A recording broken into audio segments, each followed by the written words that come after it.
All right, eighth grade English. This is your bell work for week 7. It's on clincher sentences. We will be deciding whether they are general, cluing, or specific. If you remember back when we were doing our topic sentences, we were deciding if it was general, cluing, or specific. So, what we are going to be doing, remember, general just states it, whereas cluing gives hints. Oops, let's spell hints right. And specific usually has a list. So you are going to go through and you're going to decide whether these are general, cluing, or specific. So when I look at sentence number 1, it says, in review, that is that transition.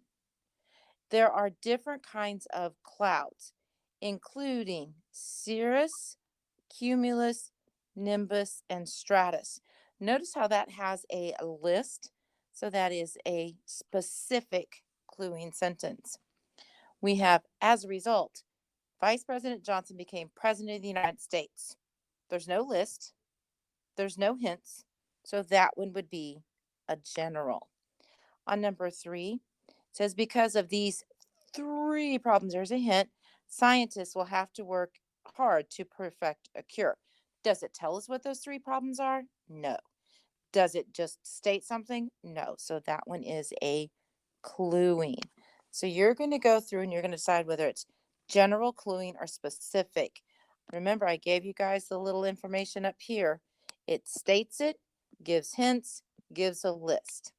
So make sure you guys are completing the entire lesson. Don't forget to submit to me through Canvas when finished. Good luck and have fun.